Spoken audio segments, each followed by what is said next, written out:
Boa noite, minha gente.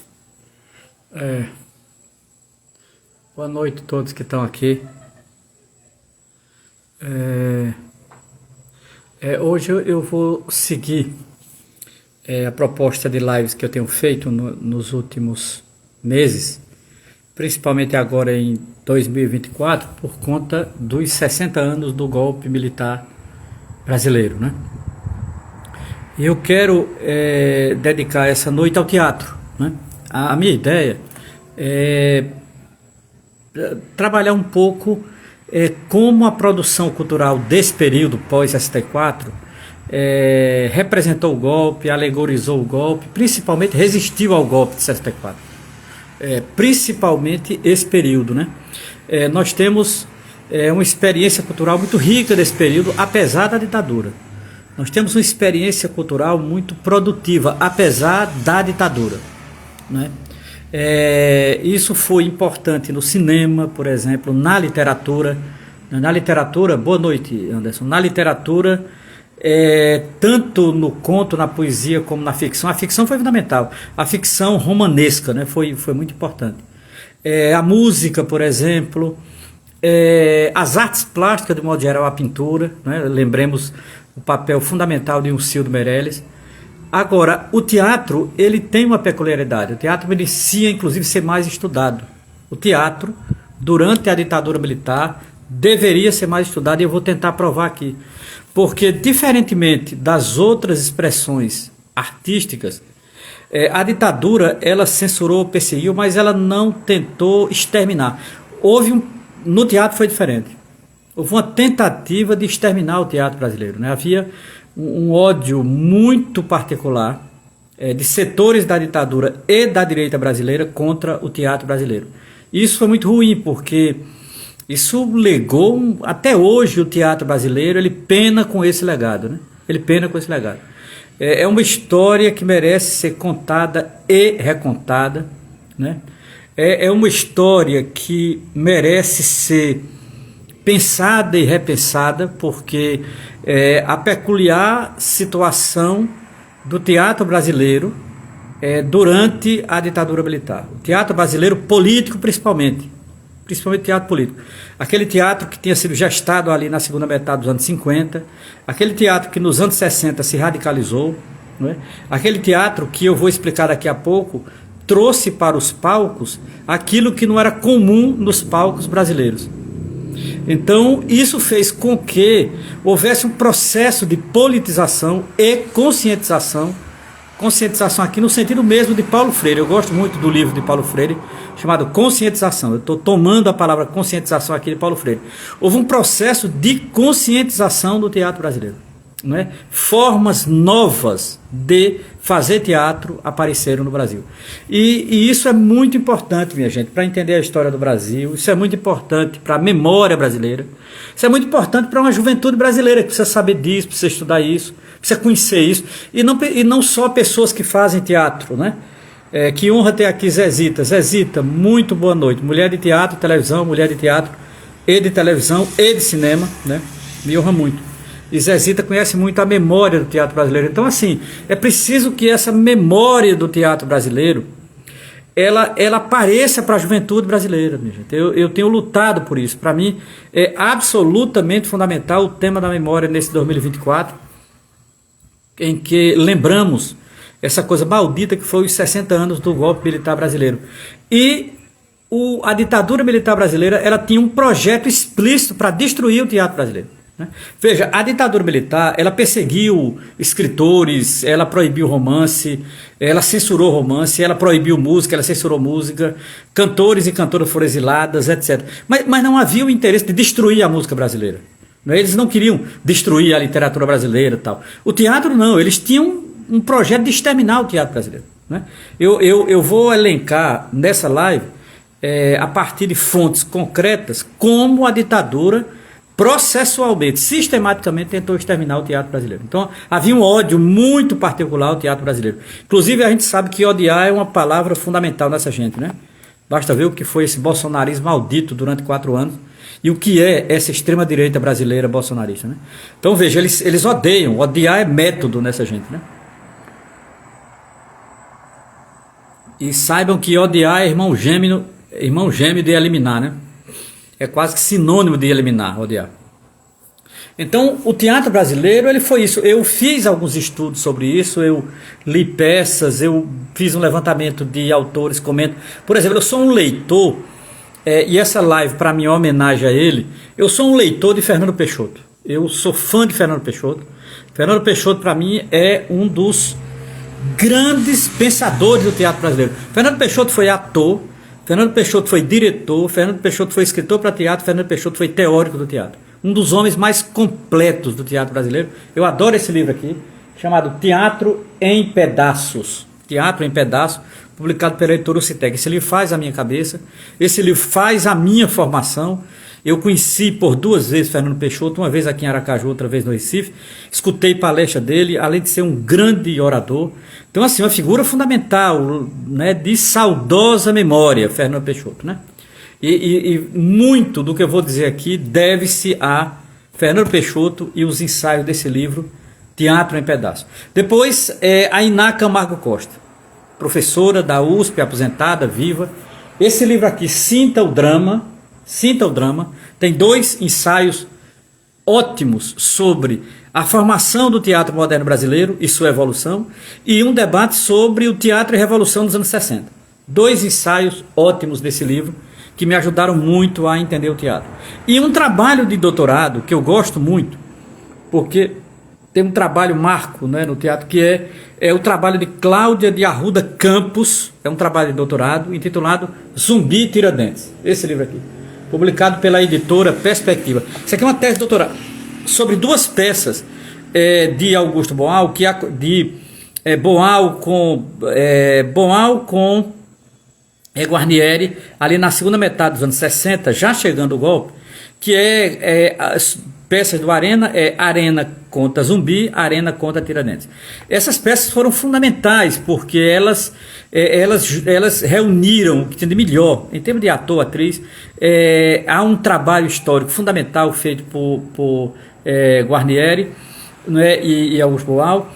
E há uma coisa que é muito importante, que é uma maneira de reinterpretar a história no palco. Isso me interessa muito, a ideia de reinterpretar, né, a história no palco. Então, esses 3 livros, e uma outra série de livros que eu tenho aqui na minha mesa, que eu não vou inflacionar demais falando de livro, mas tem muita coisa sobre história do teatro, sobre determinadas peças, determinados acontecimentos. Tudo que eu li eu vou tentar colocar aqui. Agora eu não vou citar muita coisa para não chatear muito, né? Porque o importante é focar. O meu foco é como a ditadura tentou exterminar o teatro brasileiro. Eu quero responder essa pergunta. O que é que tinha no teatro brasileiro, principalmente no teatro brasileiro pós-50, que a ditadura tinha tanto ódio, que a extrema-direita tinha tanto ódio, e que foi sistematicamente promovido atos contra o teatro brasileiro, né? Eu diria que na história do Brasil isso só aconteceu nesse período, né? E espero que não aconteça mais nunca. Torcerei enquanto viver e lutarei para que não aconteça mais nunca isso, né? Isso aconteceu uma vez na história do Brasil, essa perseguição sistemática. Para vocês terem uma ideia, o teatro brasileiro existe aqui desde que chegaram aqui portugueses, né? E tal. Então o teatro aqui existe sempre, mas o teatro nunca foi perseguido dessa forma, né? Veja bem, uma coisa é você perseguir, outra coisa é você tentar exterminar, né? Entre perseguir e exterminar há uma diferença que não é a mesma coisa, tá certo? Então eu tenho estudado isso, e isso faz parte da memória brasileira. Veja, hoje parte do que o teatro brasileiro sofre é devido à ditadura militar. Então o teatro, mais do que qualquer outra área do conhecimento, mais do que qualquer outra expressão estética brasileira, o teatro brasileiro tem que voltar ao seu passado, porque parte dos seus problemas estão no passado também, não só no mundo contemporâneo. O teatro brasileiro, ele sofreu terrivelmente um tipo de agressão sistemática que marcou ele mesmo depois da democracia. É isso que eu digo, mesmo depois da democracia, o teatro brasileiro, ele ficou profundamente marcado. Entenda isso. Então, assim, o teatro brasileiro precisa da memória, o teatro brasileiro carece da memória para se entender contemporaneamente. Eu tenho dito isso a estudantes, eu tenho dito isso a atores e atrizes que eu conheço, eu tenho dito isso em determinadas palestras quando me convidam para pensar um pouco teatro, história, teatro e ditadura. Recentemente eu estava conversando com um pequeno grupo aqui de Aracaju sobre isso. É preciso recuperar essa memória, não é apenas para ficar sabendo, ser inteligente, não. É para saber o que ocorreu com o teatro, primeiro, e a partir do que ocorreu com o teatro, entender que o que ocorreu com o teatro no passado, causado pela ditadura, abrigou sequelas, cicatrizes até hoje no teatro brasileiro. O teatro brasileiro sofre as consequências, ainda hoje, nas universidades, nas aulas de arte cênica, na coisa de mexer com financiamento, ter financiamento para peça, o número pouco de peças. O Brasil era para ter mais teatro. Vamos ser sinceros, minha gente. O tamanho do Brasil e a extensão territorial desse país e as grandes capitais que tem, o Brasil era para ter mais teatro. Era para ter teatro em todos os estados. Era para ter companhia em todos os estados. Era para ter grupos encenando, ensaiando, estudando, lendo, acolhendo adolescente, acolhendo jovem. O teatro brasileiro, ele ainda é pouco para o tamanho do Brasil e para a importância da história da dramaturgia brasileira. Então, nesse sentido, a ditadura tem sim toda a culpa. Eu não tenho a menor dúvida. Se há um culpado nessa história, chama-se a ditadura militar brasileira, que adveio com o golpe de 1964. Então, eu tenho estudado isso, tenho lido isso a partir de Iná Camargo Costa, a partir de Sérgio de Carvalho, a partir de Fernando Peixoto, que eu admiro, é quem mais faz minha cabeça, Fernando Peixoto, a partir de uma série de historiadores também, de Uberlândia, da Universidade de São Paulo, que têm se preocupado com a memória. São poucos, na verdade. Eu citaria aqui uns 10, não passa disso, né? Professores de teatro, professoras, ou mesmo intelectuais vinculados ao teatro, que tentam recuperar a memória do teatro depois dos anos 50, atravessado pela ditadura. São poucos e poucas, é uma pena, né? Parece que tudo nesse Brasil que presta é pouco, né? É impressionante a sina do Brasil. Tem hora que me dá uma angústia muito grande. Tudo que presta nesse país é pouco, né? E tudo que não presta abunda. Que sina miserável, né? Então são poucos os estudiosos do teatro brasileiro, né? Que estudem esse período, que foquem nesse período e que façam a ponte desse período com o período atual para tentar alertar uma tradição juvenil, para tentar alertar, eu diria, toda uma geração, para influenciar uma geração, né? Para fazer com que essa geração entenda que essa época terrível não pode mais se repetir nesse país. Não pode, em hipótese alguma. Então, a live de hoje é sobre isto. Eu estava aqui, os que chegaram agora, boa noite. Eu estou aqui introduzindo o tema da live. O tema da live é o teatro e a ditadura militar pós-64 ou a tentativa de projeto de exterminar o teatro por conta dos militares. Então eu estava tentando aqui situar o problema, tentando destacar alguns pontos, tal, chamar a atenção para esse tema, né, por conta de que esse ano são 60 anos do golpe militar de 64. Lembremos, estamos já no ano de 2024, né, e na passagem de março para abril, 1º de abril, lembraremos os 60 anos do golpe militar de 1964. Terrível memória, nefasta memória, mas necessária memória, né? Importante lembrar para que não se repita. Essa é eu diria, o primeiro mandamento fundamental da memória. Lembrar para não repetir, para não cair na armadilha, para não termos ditadura nunca mais. Ora, o teatro brasileiro, ele tem um ponto muito bom e alto nos anos 50. É o período em que se perceberá a importância política do teatro brasileiro. Claro, o teatro brasileiro sempre mexeu com política, mexendo com comédia, esse teatro de classe média, o teatro do século XIX, sempre mexeu com política, mas não com a radicalidade dos anos 50 e 60. Aí há uma diferença, tá certo? Há uma diferença. Há uma diferença por quê? Primeiro, o teatro brasileiro dos anos 50 começa a focar em temas brasileiros, principalmente temas classistas, preocupado com operário, com greve, com trabalhador, com reforma agrária. Então, há temas no teatro brasileiro que esses temas fizeram o teatro brasileiro se politizar.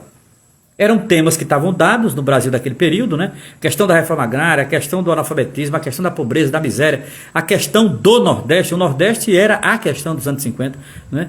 A questão agrária no Brasil era séria, a questão operária, a industrialização que estava começando, esse grande foco de migração para cidades como São Paulo, Rio de Janeiro e Brasília.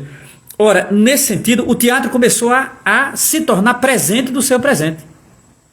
Quando uma arte, uma obra estética qualquer, se torna presente do seu presente, ela ilumina esse presente. Ela olha de maneira estética aquele foco do presente. Então o teatro começa a olhar para o movimento operário. Isso é importante, né? 1958, ele não usa um black tie, de João Francisco Guarnieri, outro grande nome.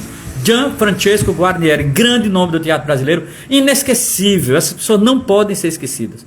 Estas pessoas não podem ser esquecidas. Ora, nesse sentido, o teatro brasileiro ele precisa escutar essas vozes do passado, né? Então, assim, eu cito aqui Ele Não Usa o Black Tie porque ela é uma peça marca, ela é meio que divisor de águas, que vem, já vinha naquele movimento ali do TBC, Teatro de Estudante, e daqui a pouco está se preparando uma grande escola de teatro brasileiro, que será o Teatro de Arena. A peça Ele Não Usa Black Tie é meio que uma antessala, né, daquilo que será o Teatro de Arena. Aquilo que será o Teatro de Arena como, eu diria, um teatro de arena absolutamente necessário para entender, digamos assim, aquele país. Quer dizer, o teatro estava encontrando-se com o Brasil. O teatro não estava encenando peça grega, peça europeia, trazendo diretor da Europa, que é importante, tá certo? Eu não sou contra encenar uma boa peça grega, longe de mim. Acho muito bonito, adoro a tragédia grega. Agora, não reduzir o teatro brasileiro à tragédia grega, né? Não reduzir o teatro brasileiro ao modelo dramatúrgico europeu, né? Então, assim, nós temos aqui uma matéria-prima fundamental para o teatro brasileiro. Essa é a grande descoberta de jovens diretores daquele período. Vamos lá. Gianfrancesco Guarnieri, Odovaldo Viana Filho, Flávio Rangel, não é? Esses jovens que estavam ali na casa dos 20, 25 anos, começaram a descobrir a matéria-prima brasileira como elemento central para produzir textos teatrais, né? Para produzir textos teatrais. Chapetuba Futebol Clube de Vianinha, Ele Não Usa um Black Tie, A Mais-Valia Vai Acabar, Seu Edgar. Essa peça estava esgotadíssima, foi reeditada recentemente pela editora Expressão Popular, organizada pelo professor Sérgio de Carvalho. Peças do CPC, tá aqui. A Mais-Valia Vai Acabar, agora voltou uma peça, uma comédia extraordinária, uma comédia política, uma comédia econômica extraordinária, né? Voltou à cena, tá aqui, voltou pela editora Expressão Popular. Eu li recentemente. Eu conheci essa peça de fã, mas não tinha lido, porque ela era esgotada, não tinha o texto da peça, né? A peça é de 61, não tinha o texto da peça. Agora temos, eu adquiri pela editora Expressão Popular, né? Numa coleção sobre a memória da dramaturgia brasileira. Então, nesse sentido, minha gente, a dramaturgia brasileira é fundamental, né? E ela estava crescendo naquele período, que ia de 55, 56, 57, 58. Foi um ano muito bom do teatro brasileiro, 59, 60. Então, havia toda uma mobilização do teatro brasileiro. As pessoas estavam indo ao teatro, estavam indo ver peças brasileiras, peças sobre o Brasil, para ir comédia crítica, para ver drama sério, para ver temas vinculados à reforma agrária, a questão da classe operária, greve, luta popular. Então havia essa ideia no teatro brasileiro, né? O teatro brasileiro, ele estava muito rico antes do golpe de 64. Então, nesse sentido, a presença da classe trabalhadora e sua cultura nos palcos foi fundamental, né? A presença da classe trabalhadora e sua cultura nos palcos dramatúrgicos foi fundamental para fortalecer um tipo de dramaturgia com identidade nacional, né? O Brasil, naquele momento, no final dos anos 50, carecia, havia público, havia interesse, havia possibilidade de estudar uma dramaturgia que buscasse a identidade nacional. Claro que identidade nacional é um conceito, às vezes, um tanto metafísico. Eu não vou dizer aqui, o que é que essencialmente caracteriza o Brasil. Não vou entrar nesse debate. Eu acho esse debate muito meio superado. Mas, assim, o que fica desse debate da identidade nacional é que havia uma busca por temas nacionais. Então, o que interessa nesse momento aqui são temas nacionais, né? E não qualquer tema. Não era qualquer tema, né? Era um tema vinculado à classe trabalhadora, vinculado às pessoas mais pobres, vinculado ao Brasil profundo, como dizia Machado de Assis no século XIX. Esse Brasil estava sendo revelado nos palcos. Esse Brasil estava sendo encenado nos palcos. Esse Brasil estava sendo desvelado nos palcos, né? O Brasil negro, o Brasil pobre, o Brasil da classe trabalhadora, o Brasil que se organizava, o Brasil que ia para a luta, o Brasil que pensava o Brasil. Entenda, o teatro estava fazendo isso. O teatro antes de 64 estava numa evolução, num crescimento, estava se consolidando uma escola dramatúrgica no Brasil. Isso para mim, minha gente, é absolutamente fundamental. Sem isso, eu não entendo o chamado teatro moderno brasileiro. Isso é a marca do teatro moderno brasileiro. Ora, greve, reforma agrária, futebol, pobreza, operários, a memória histórica do nosso passado estava entrando no teatro, né? Peças sobre Zumbi, peças sobre Tiradentes, peças sobre liberdade, peças que tratavam de tipo Calabar, por exemplo, de 68, que eu acho uma peça extraordinária. É um texto de Chico Buarque e Rui Guerra, mas que foi levado aos palcos. O diretor foi Fernando Peixoto. Cara, Calabar é sobre os holandeses no Brasil, aquela história daquela figura que traiu ou não traiu o Brasil, é sobre o tema da traição, e é um debate sobre o século XVII e o século XX. Os autores tentaram fazer uma espécie de alegoria. Veja, é muito importante esse debate. Eu acho. Veja, esse teatro brasileiro que vai de 58 até os anos 70, né, mesmo perseguido pela ditadura, ele foi absolutamente fundamental. E essa memória, ela precisa ser recuperada. Essa memória não pode, né, não ser recuperada. Então, havia no teatro brasileiro uma busca por temas brasileiros. Havia no teatro brasileiro um desejo de encontrar-se com o Brasil profundo. E o palco era a representação ideal. O palco era o espaço da representação ideal. Seja com muitos atores e atrizes, seja com poucos atores e atrizes, seja com um ator, seja monólogo. Mas a ideia era um teatro que buscava encontrar o Brasil, né? Obviamente, isso criava problemas, gente questionava, ia ter debate em jornal. Nada mais rico do que isso, que tenha debate em jornal, que tenha divergência sobre uma peça, mas que se fale da peça, discuta, discorde, concorde. Então, o teatro, ele não se reduzia só ao palco. O clima dramatúrgico ia para os jornais, ia para as escolas de teatro, ia para as poucas universidades que tinham nos anos 60, né? E, de certa forma, enriquecia o debate político. O PCB abria esse debate político, o PCB tinha esse debate político e era importante. O Partido Comunista Brasileiro tinha nas suas fileiras dramaturgos. Fernando Peixoto era do PCB, por exemplo. Oduvaldo Viana Filho, Vianinha, era quadro do PCB. Janfras Guarnieri foi do PCB até 1964, ele era militante do partido. Então, assim, havia esse vínculo também entre o teatro e o movimento comunista brasileiro. Havia essa ligação entre o teatro e a política cultural dos comunistas. No final dos anos 50, os comunistas começaram a elaborar uma política cultural e que o teatro era importante para os comunistas. Veja, um momento em que o teatro foi interesse dos comunistas. Isso é uma coisa muito, eu diria, muito importante. Isso é muito raro na história, viu, mesmo? Muito raro. Então, assim, o teatro interessou aos comunistas.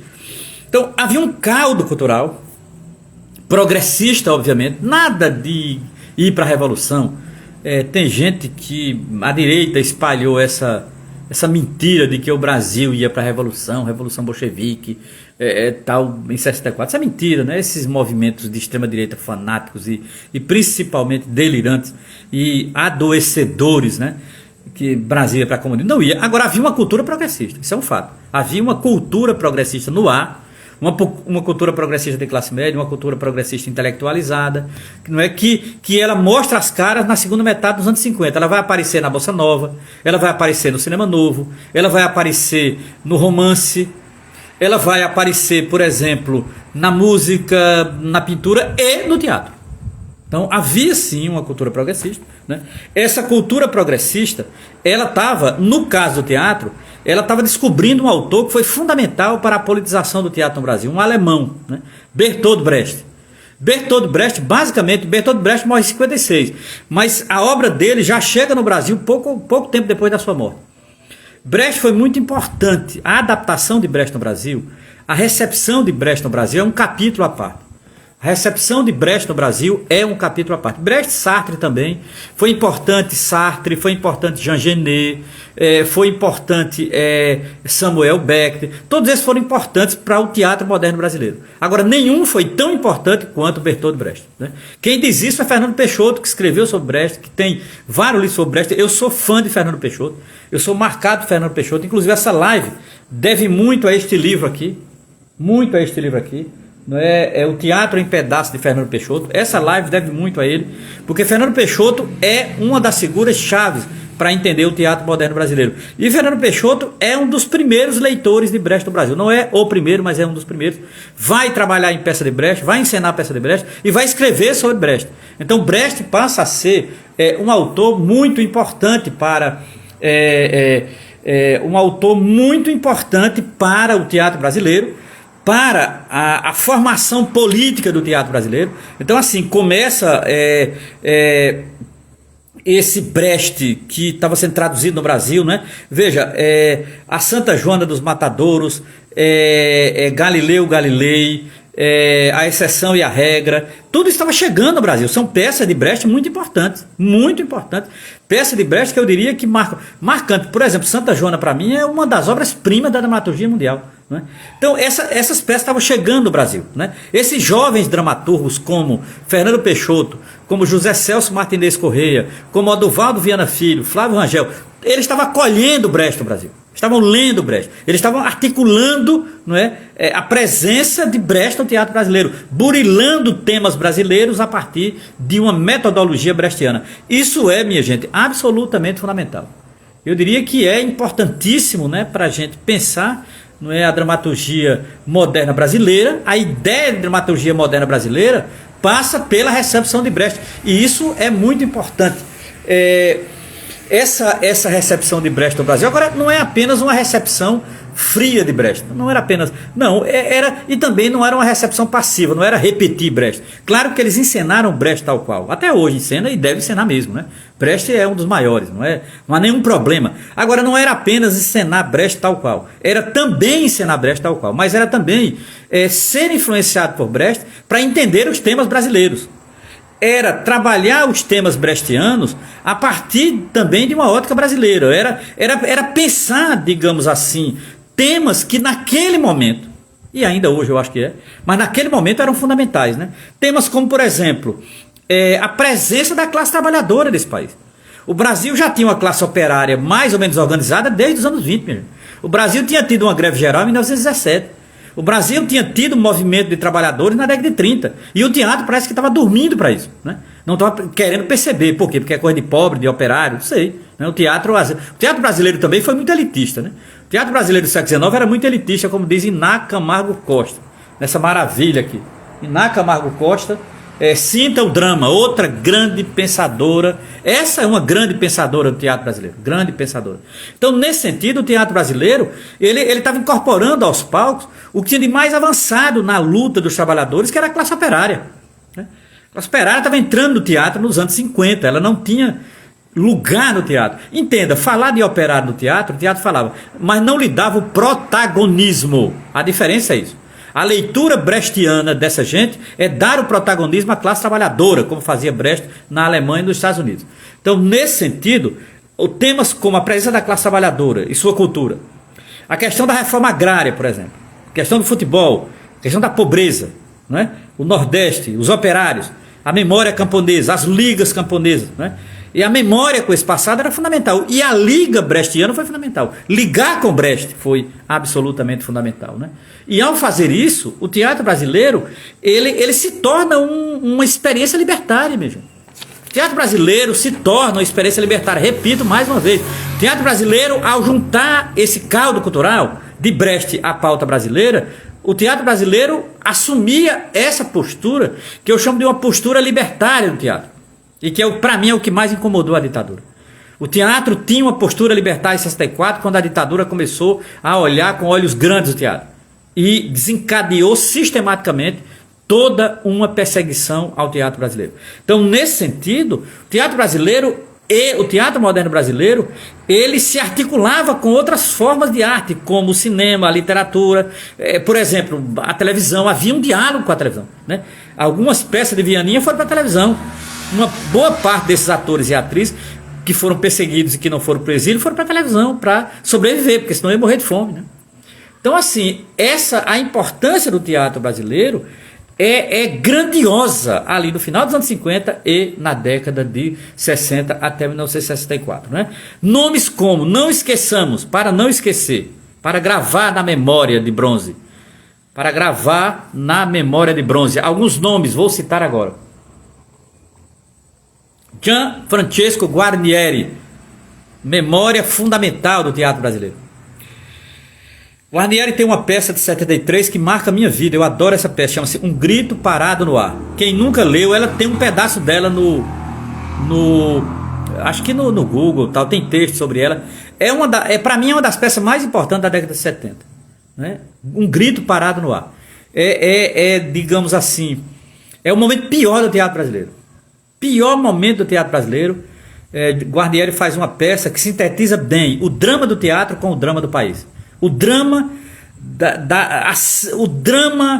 encenando o seu próprio drama, que é o teatro, e a realidade cruel, brutal e nefasta do Brasil em 1973. Desde o título, olha o título, Um Grito Parado no Ar. A música foi feita por Guarnieri e Toquinho. Essa música é linda, você coloca no YouTube Um Grito Parado no Ar e escuta a música. A música é meio que um introito da peça. A música é belíssima e ao mesmo tempo apavorante, né? É muito bonito, eu gosto muito dessa peça. Então lembremos Gianfrancesco Guarnieri, lembremos Oduvaldo Viana Filho, conhecido como Vianinha. Oduvaldo Viana Filho tem uma peça que é marcante também em minha vida, porque é uma das peças políticas mais interessantes que eu conheço, chama-se A Mais-Valia Vai Acabar, Seu Edgar. Eu não sei se alguém leu aqui, essa peça ela foi agora, recentemente, né? Ela foi republicada, porque ela estava esgotada.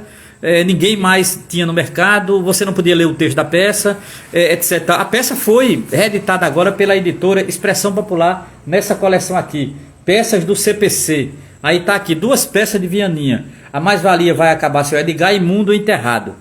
A Mais-Valia Vai Acabar, Seu Edgar é uma peça extraordinária, eu recomendo por demais, e tal, entendeu? Por demais recomendo essa peça.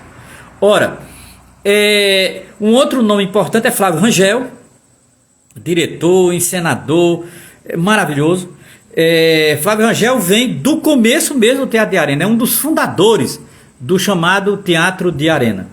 João das Neves, que vem de Minas para o Rio, que vai trabalhar na peça Opinião e que era um grande encenador também, no show Opinião de 65. Augusto Boal, clássico.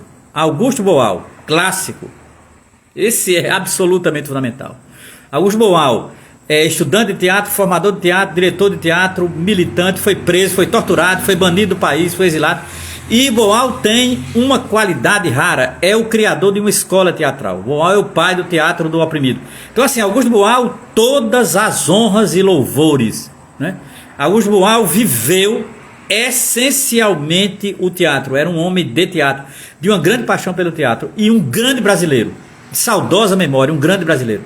Perseguido pela ditadura, preso no presídio Tiradentes de São Paulo, torturado inclusive, depois sai da cadeia e vai para o exílio, Argentina, Peru, França, e descobre o teatro do oprimido, volta ao Brasil e assim, uma figura absolutamente extraordinária. Lembremos Augusto Boal. Lembrar a resistência à ditadura é lembrar Augusto Boal.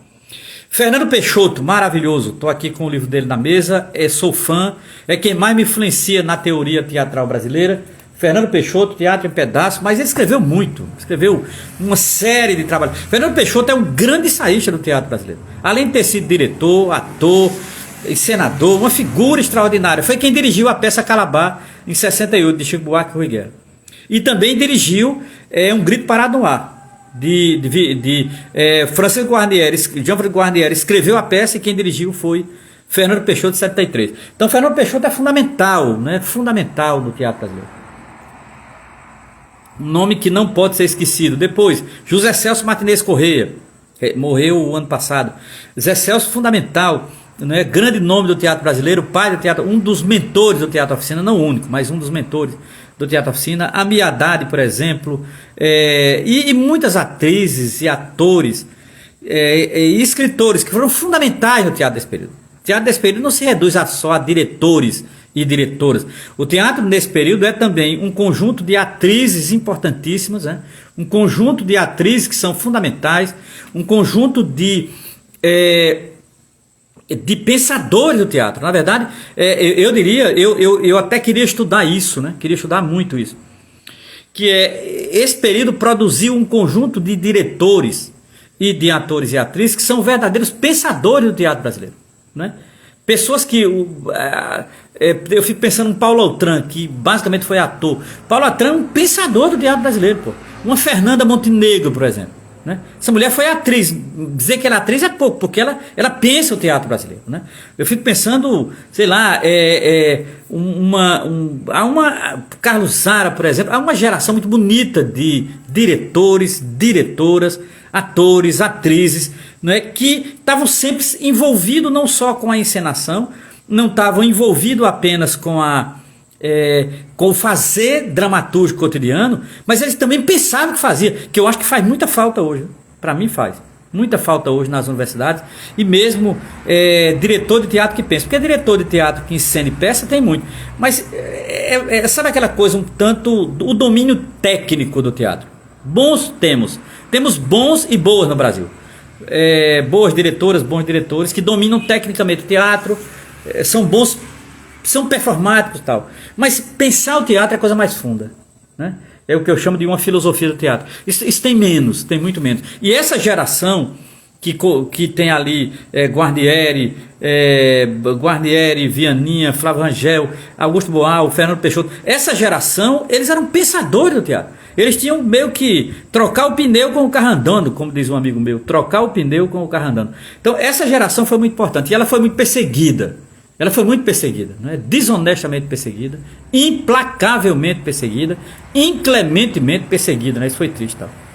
Então lembrar esses atores, atrizes, lembrar essa boa geração de diretores, né, é importante porque nos ajuda a entender como grupos de teatro se espalharam por esse país. O teatro estava crescendo no Brasil. Tava tendo grupos de teatro em Salvador, Porto Alegre, Recife, Curitiba, São Paulo, Rio de Janeiro, Aracaju, Teresina, São Luís, Belém. Tava tendo o teatro brasileiro, ele começava as pessoas começavam a criar suas companhias, seus grupos, etc. Entendeu? Então o teatro brasileiro ele estava em franca expansão, onde ele foi atingido miseravelmente por essa maldita ditadura. Então, nesse sentido, o teatro brasileiro ele estava fazendo uma leitura, ele estava incorporando uma leitura profunda desse país. O teatro brasileiro estava incorporando uma leitura que era fundamental nesse país. Estava incorporando a memória do país. O teatro brasileiro estava incorporando a luta dos de baixo, estava incorporando a luta pela reforma agrária, do movimento operário, as greves, a politização, pensar o Brasil politicamente, não a partir de bobagem, tolice e etc e tal. Estava criando uma ideia forte de nação. O teatro brasileiro estava criando uma ideia forte de nação. Boa noite, meu amigo Robério. Muito boa noite.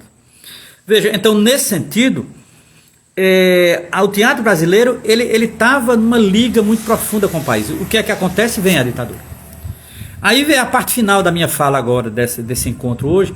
1964, não é, o golpe e a ditadura. O golpe e a ditadura atingiu o teatro de cheio, né?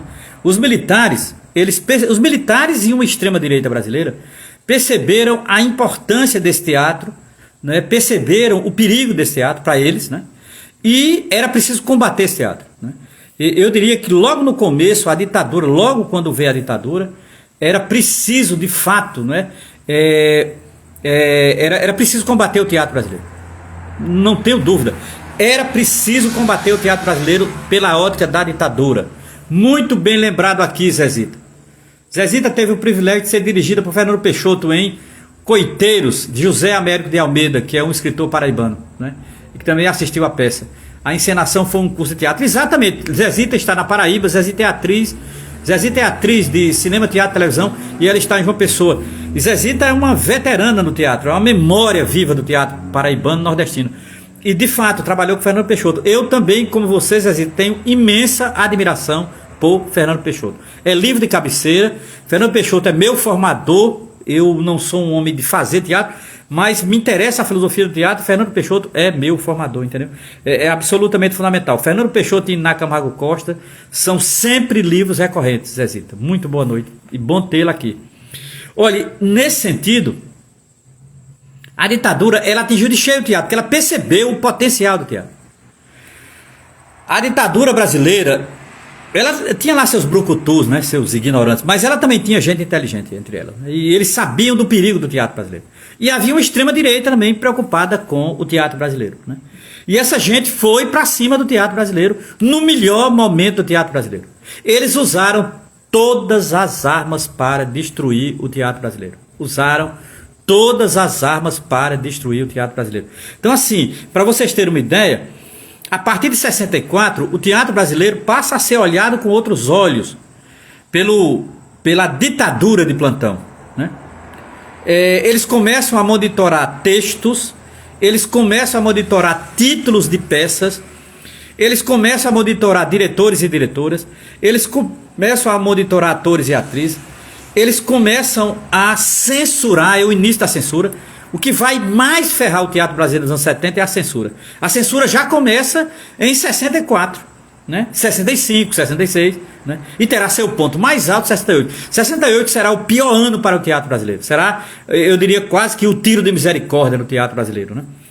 Então, assim, eles começam a censurar o teatro, começam a violentar. Atores e atrizes são violentadas. Basta ver os depoimentos de Dina Sfat, por exemplo, Dina Sfat foi espancada no teatro, né?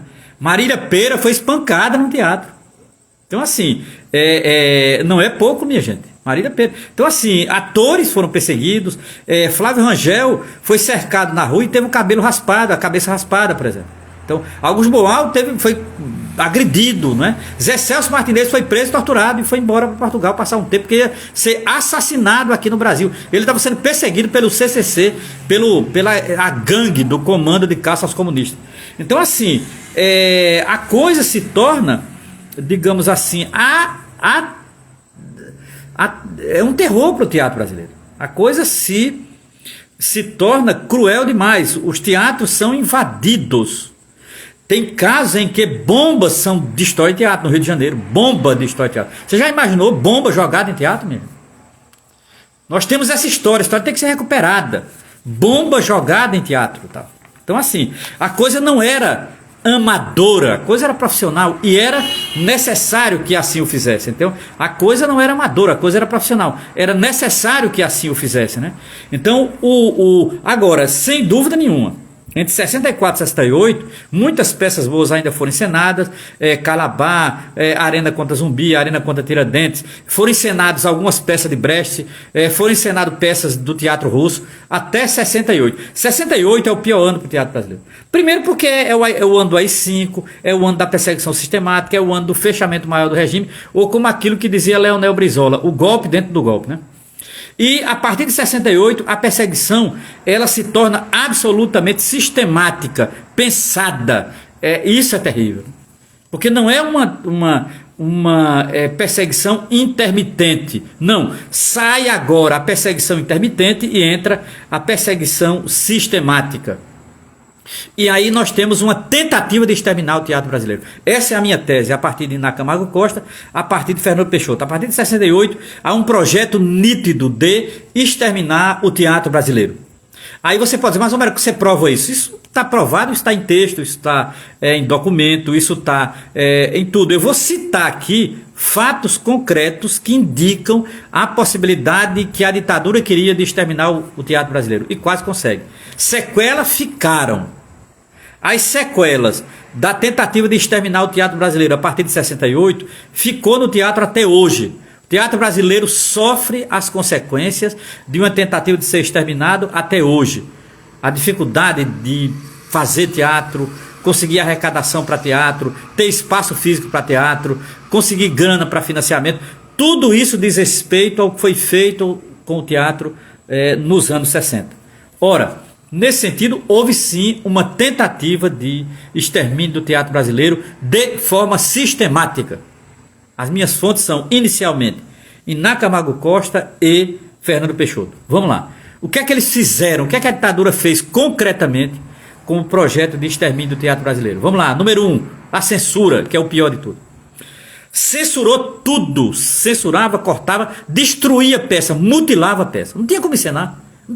Você tem uma peça em que de 20 páginas era mutilada 11. Você não tinha como fazer, minha gente. Não tinha como, não tinha a menor condição de você encenar uma peça que tinha 20 páginas e era censurada 11. Não tinha condição.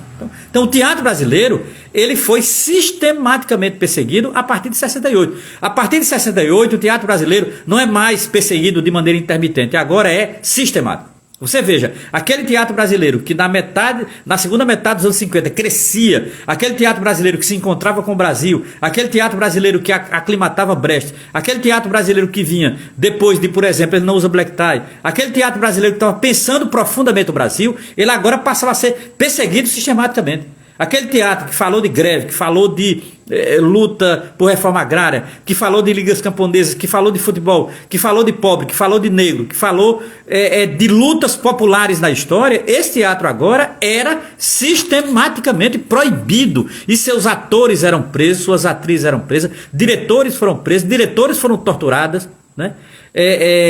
Eleni Guariba foi presa, torturada e assassinada e seu corpo desaparecido, era uma atriz.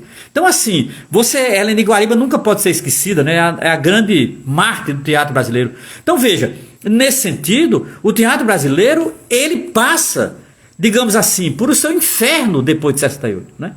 E havia sim uma perseguição sistemática a esse teatro, né? O teatro foi censurado sistematicamente, o teatro teve corte financeiro brutal, não tinha mais financiamento para o teatro brasileiro de nenhuma fonte pública. Era proibido qualquer financiamento público do teatro brasileiro, por lei.